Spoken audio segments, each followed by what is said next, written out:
This is one of the first times I'm ever doing something like this, so you'll have to forgive me for the unorganized nature of this. I just wanted to go over some key features. This is technically day 4, but I stopped playing him on day 3. So this is my day 3 Andy review. I want to do these for the rest of the DLC characters just to give you guys a brief overview and see if you guys enjoy the character themselves.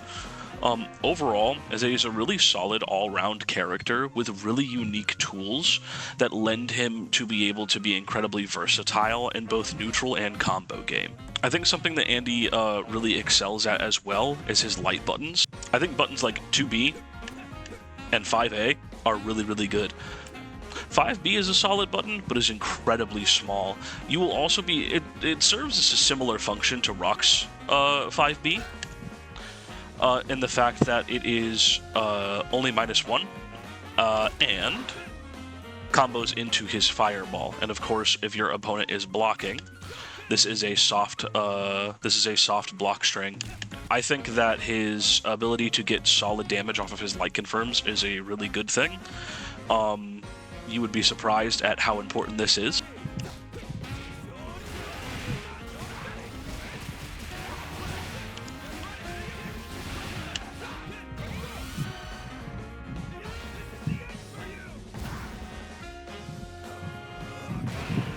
Being able to get big confirms like that off of a simple light confirm into DP is super huge for this game. It lends to you being able to get big combos on the fly. Very useful tool. On top of that, it seems like Andy is pretty special move heavy. Very similar to his nephew. He actually has a lot of similarities to Rock. He has really, really big combo game that leads into massive damage. On top of that, he also has really cool variety. It feels like the majority of his kit lends into itself, so you can kind of freestyle combos and get some pretty solid damage off.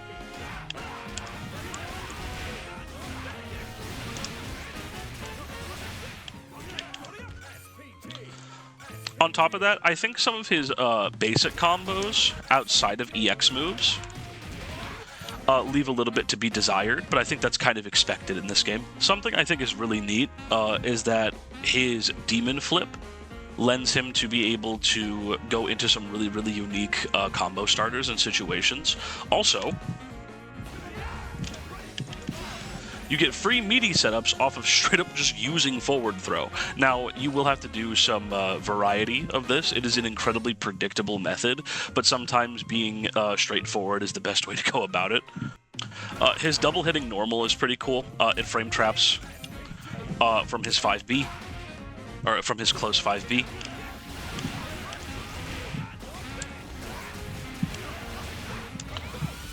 Leading to some pretty good damage.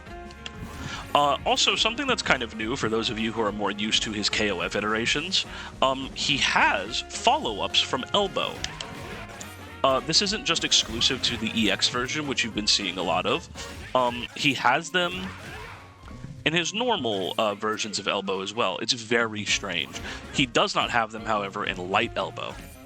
Another cool thing you can do off of Oki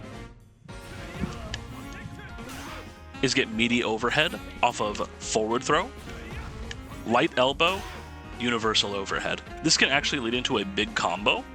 You can actually combo off of this with EXDP. In terms of block strings, just to kind of like get started, you'll be surprised how many people actually fall for this stuff. EX Fireball is +4 on block. You can cancel in the middle of the block string to Demon Flip. EX Demon Flip allows you to do stuff like this.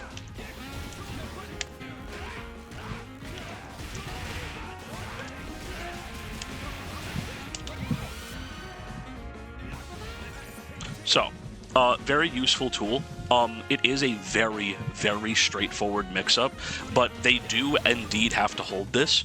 Something you will have to be privy to is that in between the close normal and fireball, there is quite a lot of startup, which means that before the EX fireball even comes out, if your opponent is privy to it, they can jab you out of it. And the last little trick that I want to bring up that I find very, very fun is he has a neat little SNK classic mechanic, backdash canceling.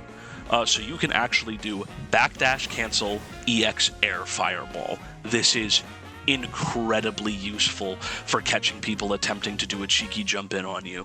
Being able to catch this, you can even get some combos off of this if you're lucky. If you get a counter hit, if you're very aware, they are quite difficult to do. I cannot do them right now, but labbing this situation is going to be very important because it also leaves you +3. Not a whole lot of wiggle room, but it does leave you an advantage. Overall, I think that Andy's inclusion in this game is really, really cool, and I was afraid that they were just simply going to add KOF 15 Andy into this game, because he already had some weird break stuff in that game that was a little uncharacteristic of him to have, but cool nonetheless.